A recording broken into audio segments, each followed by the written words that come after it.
모두들 주님 안에서 평안하시지요? 주님이 온라인 예배 가운데서도 큰 은혜를 더해 주시기를 기도하며 우리 모두 하나님 앞에 예배자로 서기를 바라겠습니다. 오늘 두 번째 온라인 예배로 하나님 앞에 드립니다. 3월달 특별히 주일부터 시작해서 코로나 관련해서 말씀을 전했습니다. 1일에는 코로나19의 확산을 보면서 무엇보다도 회개하는 삶이 중요함을 전했습니다. 회개할 것 세 가지를 말씀드렸는데 기억나시나요? 그 세 가지는 이것이었습니다. 첫 번째, 하나님이 무서운 줄 모르고 하나님 없이 살아도 될 것처럼 생각하며 살았던 교만한 마음을 회개하는 것. 두 번째, 주님이 주신 십자가, 사명 내려놓고 물질을 하나님의 자리에 올려놓고 물질 숭배하며 살았던 죄를 회개하는 것. 세 번째, 성령의 감동이 아닌 육체의 정욕을 따라 음란한 것을 즐기며 추구하며 살았던 것을 회개하는 것이었습니다.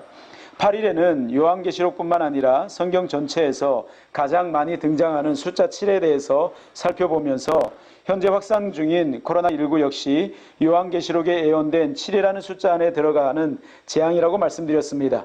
이 말은 지금 우리들은 마지막 세대에 살고 있다는 말입니다. 15일에는 요한계시록에 등장하는 천상의 성도들이 승리했던 두 가지 비밀에 대해서 말씀드렸습니다. 그 두 가지 중에 한 가지는 우리들의 주가 되시는 예수 그리스도의 보혈입니다. 또 하나는 성령의 검인 하나님의 말씀입니다. 항상 주의 보혈을 의지하며 구하며 살아야 할 것과 주의 말씀이 성령의 검이 되게 하는 길에 대해서 나누었습니다. 지난주 온라인 첫 예배를 드렸습니다. 22일 주일에는 지금이야말로 기도할 때입니다 라는 주제로 우리를 기도의 자리로 부르시는 하나님의 말씀을 들었습니다. 기도하고 계시지요? 천천만만이 좌우에서 쓰러져가는 이런 상황 속에서 우리가 기도하지 않는다면 이 세상이 어떻게 되겠습니까? 우리 하나님 앞에서 더욱더 기도하는 우리 성도들 되기를 간절히 소망해 봅니다. 모든 말씀이 귀하지만 지난 3월 한 달 동안 우리에게 주신 말씀들이 너무나 귀한 말씀이었다고 생각하는데 여러분들은 어떻습니까? 3월 한 달 동안 들었던 말씀을 통해 여러분들의 삶 가운데 변화들이 일어나고 있습니까? 지난 주일 온라인 예배를 드리면서 코로나가 전 세계에 30만 명 확진 판정을 받았고 사망이 1만 3천 명 정도 된다라고 말씀드렸습니다. 일주일이 지난 지금 오전에 제가 확진자 현황을 살펴봤더니 지난주에 30만 명이었는데 오늘은 68만 명 정도 확진자, 그리고 사망이 지난주일에는 1만 3천 명이었는데 지금은 3만 2천 명대입니다. 발생 국가는 204개국으로 늘었습니다. 기도해야 되겠지요?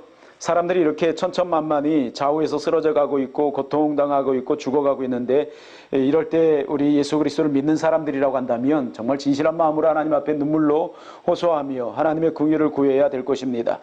지난 한 주간 동안 오늘 증거한 말씀을 하나님 앞에 구했습니다. 찬송하는 가운데 은혜 받은 찬송이 있었습니다. 부르다가 그 주제가 너무 마음에 감동이 돼서 이 주제로 하면 좋겠다라는 생각을 했습니다. 그런데 지난 금요일 날 기도하는 가운데 다른 주제를 주셨습니다. 어렵고 힘든 주제입니다. 그 주제를 오늘 나눠보려고 합니다. 하나님께 이런 질문을 해봤습니다. 코로나19를 허락하신 하나님의 이유는 무엇입니까? 라고요.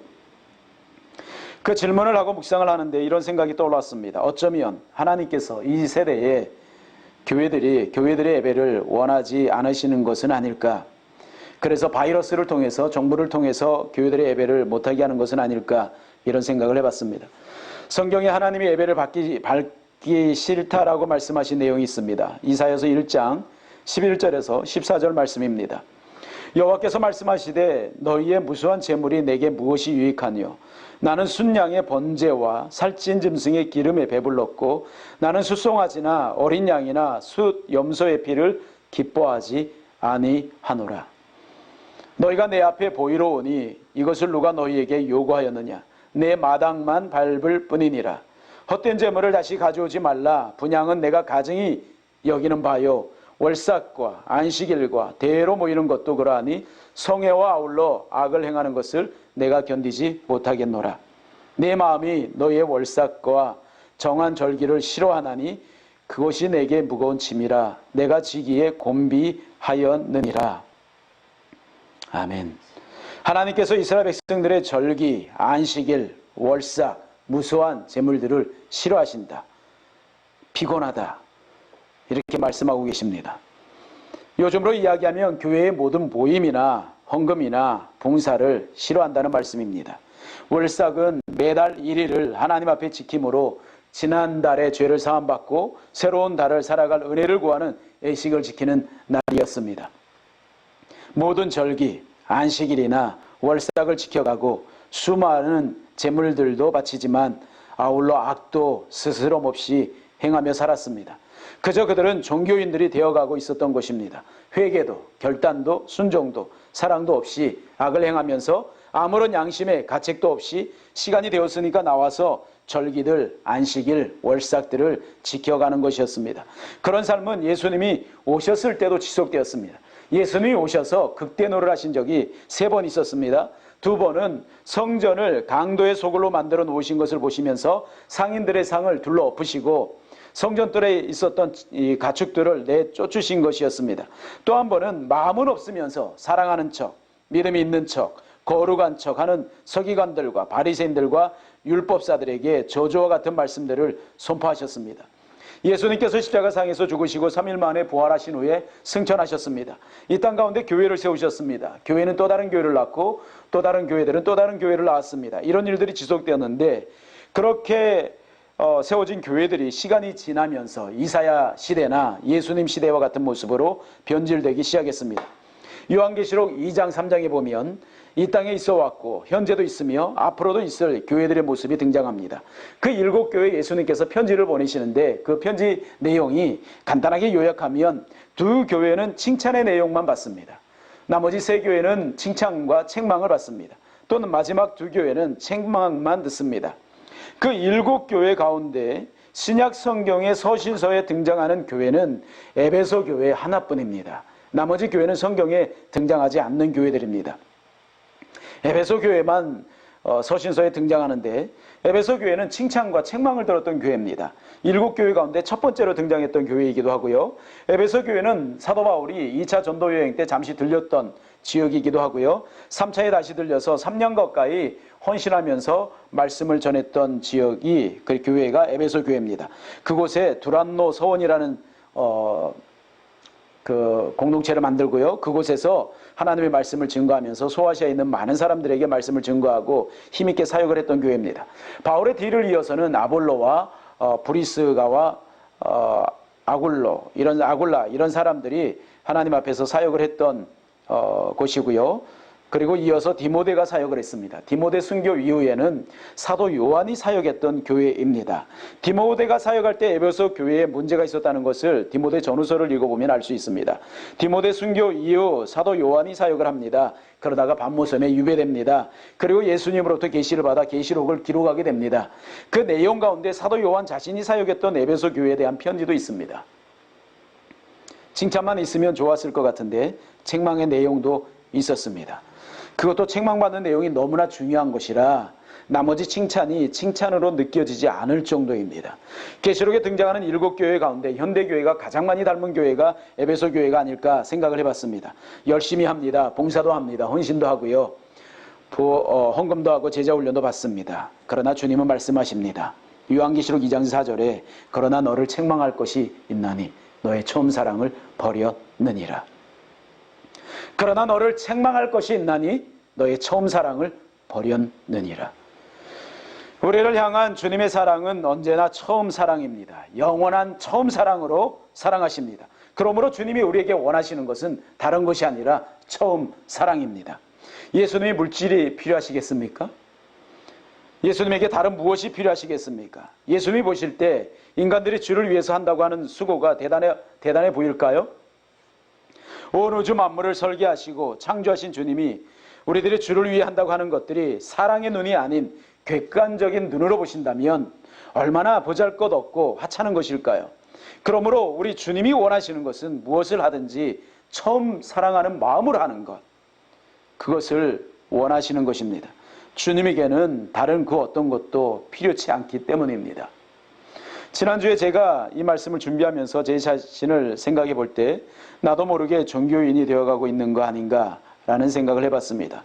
교회를 생각하는 마음을 살펴보고 또 영혼을 사랑하는 마음을 살펴보고 주님을 사랑하는 마음을 살펴보고 시대를 사랑하는 마음을 살펴보아도 베드로의 고백처럼 주께서 하십니다 라고 할 수도 없는 그런 마음의 상태, 정죄하는 마음, 탓하는 마음, 쟁개를 잡고 뒤돌아보는 순간들이 너무나 많기 때문에 하나님 앞에 나도 모르게 내가 종교인으로 되어가고 있는 이런 모습들을 보면서 하나님 앞에 회개하는 시간들을 가졌습니다.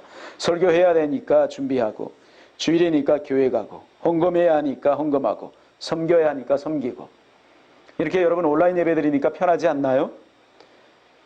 집에서 그냥 앉아서 예배 드리고, 집에서 이렇게 준비해서 설교하고, 그 마음속에 주님을 향한 처음 사랑은 지난날의 추억 정도로만 가지고 있고 실체는 사라진 상태. 주님께서 그저 긍휼히 여겨주시기를 바랄 뿐입니다. 주님의 사랑은 한 번도 추억인 적도 없고 추억으로만 머물 수도 없고, 주님의 사랑은 현재 진행 상태인데, 너의 처음 사랑을 버렸느니라 라는 말씀은 제게 버릴 것이 따로 있지 처음 사랑을 버려 라는 말로 해석이 되어졌습니다. 버릴 것이 따로 있지 가장 중요하게 여기시는 그것을 버리고도 아무렇지도 않은 채 살아가고 있는 우리들, 그런 상태로 찬양하고 기도하고 주님 위에 어떤 것을 한다고 하면 우리 주님께서 뭐라고 말씀하시겠습니까? 종교인들의 종교 집회, 이런 모임을 하나님께서 더 이상 원하지 않으셔서 바이러스를 통해서라도, 정부를 통해서라도 막는 것 아닐까, 이런 생각을 해봤습니다. 그래서 하나님께 이런 질문도 해봤습니다. 코로나19 사태 앞에서 우리가 어떻게 행동하길 원하십니까? 주님께서는 우리가 예배를 드리기 전에 먼저 예배자가 되기를 원하신다라고 말씀하시는 것 같았습니다. 하나님께서 찾으시는 사람은 기도하는 사람입니다. 지난주에 기도에 대해서 말씀드렸죠. 하나님께서 찾으시는 사람은 기도하는 사람입니다. 또 하나님께서 찾으시는 사람들은 예배하는 자들입니다. 하나님은 예배하는 자들을 찾으십니다. 요한복음 4장 23절에 보면 아버지께 참되게 예배하는 자들은 영과 진리로 예배할 때가 오나니 곧 이때라. 아버지께서는 자기에게 이렇게 예배하는 자들을 찾으시느니라. 거짓되게 예배하는 자들이 아니라 참되게 예배하는 자들을 우리 하나님께서 찾으십니다. 예배하는 자들 가운데 얼마나 거짓되게 예배하는 자들이 많으면 찾으셔야 할 정도일까요? 예배하는 자들 가운데 참되게 예배하는 자들이 얼마나 희귀하면 찾으셔야 할 정도일까요? 어떻게 하면 이 말씀은, 예배하는 자들을 찾는다고 말씀하신 이 말씀은 하나님 편에서 생각해 보면 굉장히 자존심이 상할 수도 있을 것 같습니다. 참된 예배자를 찾으시는 하나님의 눈길, 하나님의 마음이 느껴지지 않으시나요? 거짓되게 예배하는 자들에 대해 에레미야 선지자를 통해 이렇게 말씀해 주셨습니다.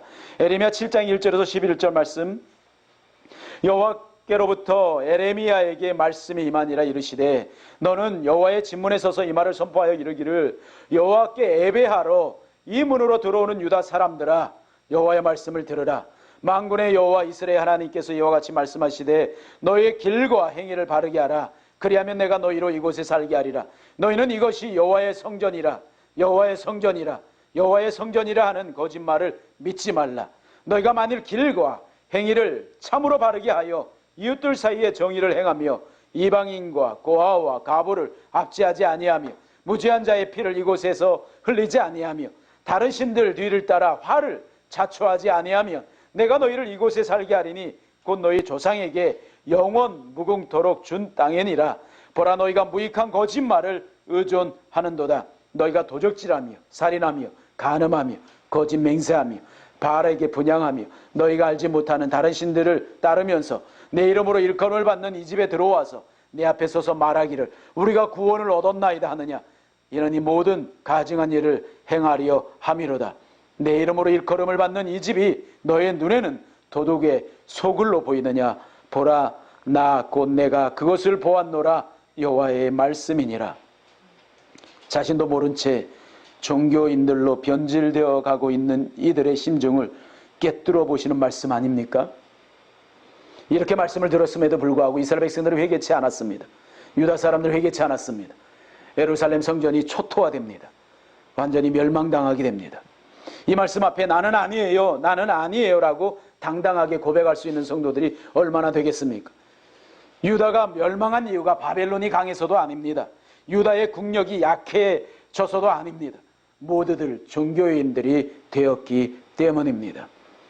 종교인들의 집단 모임이 아닌 진정한 처음 사랑을 가진 자로 회복하려면 어떻게 해야 할까요? 요한계시록 2장 5절에 보면 그러므로 어디서 떨어졌는지를 생각하고 회개하여 처음 행위를 가지라. 만일 그리하지 아니하고 회개하지 아니하면 내가 내게 가서 내 촛대를 그 자리에서 옮기리라 말씀하십니다. 요한계시록 1장에서는 이 촛대를 가리켜서 교회라고 말씀하십니다. 교회를 옮긴다 이 말은 교회를 없애버리겠다 이 말입니다. 에베소 교회를 할지라도, 바울이 세운 교회를 할지라도, 사도 요한이 사역했던 교회를 할지라도 처음 사랑을 잃어버린 교회 주님 필요 없다라고 말씀하십니다. 회복하려면 세 가지가 우리들에게 필요한데 첫 번째로 생각하는 것입니다.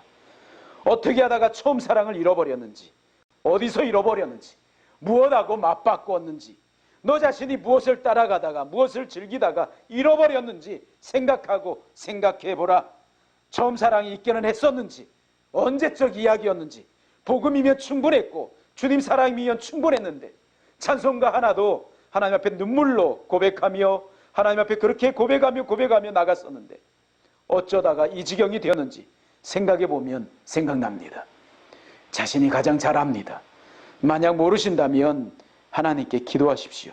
어디서 어떻게 하다가 이렇게 떨어져서 이 지경이 됐는지 깨닫게 해달라고 하나님 앞에 진실되게 구하면 하나님께서 깨닫게 해주실 것입니다. 두 번째로 회개하는 것입니다.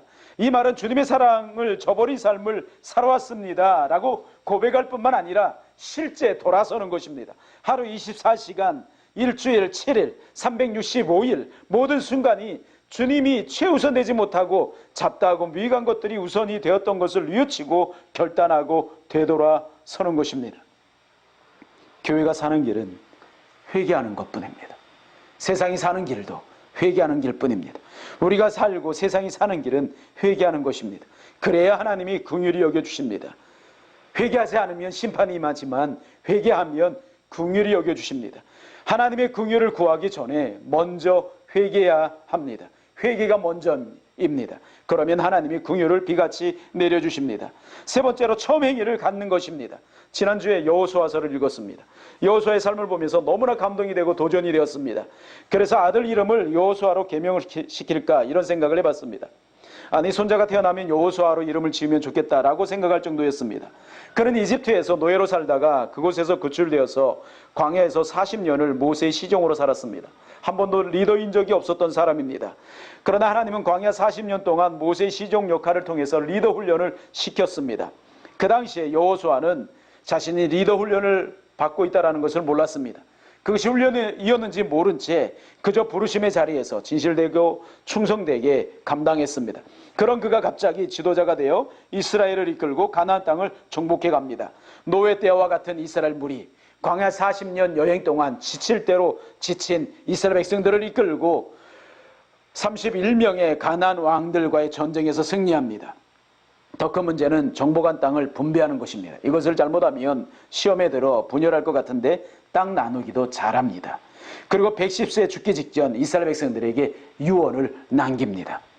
너희 섬길 자를 오늘 택하라.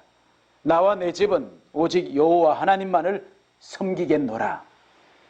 110세에 죽기 전에 말이죠. 어쩌면 일생을 한결같이 그렇게 살아갈 수가 있었을까? 어떻게 처음 사랑을 그렇게 한결같음으로 끝까지 유지할 수 있었을까? 모세 시종으로 광야에서 40년 살 때도, 또 가나안 왕들 31명과 싸울 때도, 그리고 모든 전쟁을 정복전을 다 마치고 땅을 나누고 평안을 유지하며 살아갈 때도, 나이가 들어서 이제 죽음 직전에 가서도 어떻게 그렇게 한결같음으로 처음 사랑을 유지할 수 있었을까? 이것이 굉장히 감동이 되었습니다. 주님을 처음 만났을 때, 그분의 사랑을 뜨겁게 체험했을 때, 성령을 처음 체험했을 때 시간 가는 줄 모르고 눈물을 흘리면서 가슴을 치면서 회개하고 말씀을 읽고 또 말씀을 사모하고 말씀으로 훈련받길 원하고 깨달아졌던 그 말씀 한 말씀 붙잡고 그 말씀 부여잡고 그것을 비전으로 달라고 소망하면서 그 말씀이 이루어지기를 고백하며 그렇게 살았던 적이 있었는데, 그래서 여러분 마음이 얼마나 평안과 기쁨과 사랑이 충만했습니까? 아무것도 갖지 않았어도 말이죠. 그런데 어느 순간 그런 평안과 기쁨과 사랑과 충만함들, 감사, 감격들, 자유함들은 다 사라지고 처음 사랑을 잃어버린 채 종교인으로 변화되며 살아가고 있는 이런 모습들을 보게 됩니다. 결론을 내리겠습니다. 한 영혼 섬기는 일에 내 일생을 드립니다 고백하며 그렇게 순전하게 헌신하며 살았던 적이 있었습니다. 그 처음 사랑, 처음 열정, 그 마음들이 제 안에도 있었습니다. 그런데 어느 순간 그 귀한 것을 헌신짝처럼 던져버리고 진짜 헌신짝 같은 것을 품고 그것을 즐기며 포기하지 않고 내려놓지 않고 살아갈 때가 있었습니다. 어떻게 그럴 수 있느냐? 주님께서 그런 내 자신을 보면서 그런 이 시대를 바라보면서 어떻게 그럴 수 있느냐? 어떻게 버릴 것이 따로 있지? 처음 사랑을 버리느냐? 여러분 천국 갈 때 가지고 갈 수 있는 것 한 가지만 허락한다면 무엇을 가지고 가시겠습니까? 천국에서 영원히 살 텐데 심심할 것 같으니까 한 가지만 가지고 올 수 있도록 허락해 주마 하신다면 무엇을 가지고 가시겠습니까? 담배, 술, 핸드폰, 책, 게임기, 축구공, 야구장비, 농구공, 자전거, 악기, 신용카드, 차, 금, 애완동물, 간식? 여러분 천국에서 이 모든 것들은 아무 소용이 없는 것들 뿐만 아니라 가지고 갈 수도 없습니다. 지구가 속한 은하계의 시간으로 환산하면 인간의 평균 수명은 4초라고 합니다. 그 4초를 기쁘게 살기 위하여 잡다한 것을 추구하며 살아왔던 것, 그 모든 것들을 내려놓고 영원한 삶을 살면서 누릴 수 있는 그것을 위해 살아갑시다. 가지고 갈 수 있는 것, 그거 가지고 삽시다. 그것은 주님을 사랑한 처음 사랑의 근거에서 살았던 삶, 그거 한 가지뿐입니다. 이사야 시대, 예수님 시대, 초대교회 시대 문제가 되었던 교회 모습이 현 시대의 교회들의 모습일 수도 있습니다.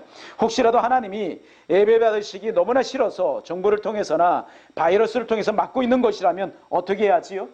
그동안 너무나 가볍게 여기고 단순하게 생각했던 예배나 신앙생활, 교회, 성도들 간의 교제 또는 성도로서의 세상에서의 삶 모두를 철저하게 점검해보고 하나님 앞에 회개하고 결단하는 이런 시간들로 갖게 되기를 간절히 바라겠습니다. 다 같이 한 목소리로 기도하겠습니다.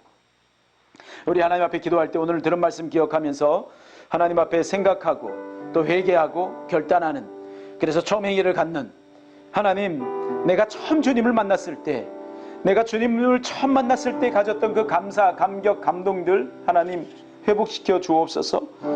그 마음을 가지고 다시 한번 하나님 앞에 서길 원합니다. 다시 한번 예배자로 서길 원합니다. 온전히 변화되길 원합니다. 새롭게 하여 주옵소서.